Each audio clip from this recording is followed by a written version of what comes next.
President Biden is on the campaign trail despite all these calls from Democrats to step aside. The president making it clear to voters that he has no plans to drop out of the race. Our senior White House correspondent Selena Wang is there on the trail with the president. She's in Las Vegas. So, Selena, let's start just with the breaking news that we did get just moments ago. Congressman Adam Schiff now calling for President Biden to step out of the presidential race. Let's just talk about how this list continues to grow of prominent Democrats telling the president it's time to step aside.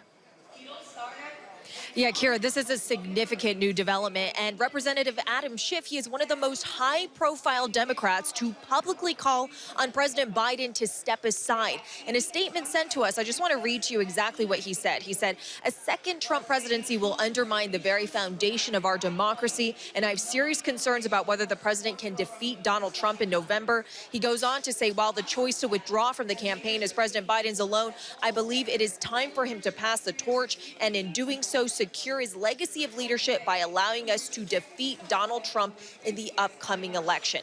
Now, Kira, Representative Schiff is saying the quiet part out loud. This is what a lot of Democrats have been saying behind closed doors in private. It is notable that Representative Schiff, he's running for that Senate seat in California. He is very high profile, so this could lead for other Democrats to come out publicly and call for this. But Kira, nonetheless, the DNC is still moving ahead with a virtual roll call to nominate President Biden, though they have pushed back the timeline by a bit more than a week. There are many Democrats, some Democrats who have been criticizing that virtual roll call plan for stifling debate and reducing the chances of changing the top of the presidential ticket. They have quieted some nerves the DNC has by somewhat pushing back this timeline, but there are still a lot of questions and debate happening behind the scenes. All right. Well, Selena, as we know, this all comes as the president is now considering major changes to the Supreme Court. What are we learning at this hour?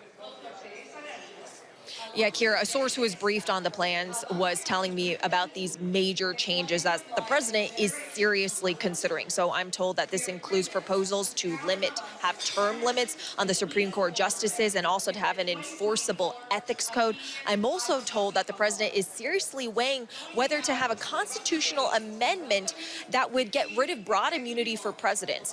That would effectively make mute what the Supreme Court had decided earlier this month. But of course, all of this, Kira, would require congressional approval, and a constitutional amendment would have even higher hurdles to pass. But this is nonetheless going to seriously animate the president's progressive base. It's going to get them very, very excited. This is something that progressives had been pushing for, especially after growing outrage after the Supreme Court had overturned landmark decisions and after those ethics scandals involving Justice Clarence Thomas. All right, Selena Wang there in Las Vegas for us with the president and traveling with the president. We'll stay in close touch.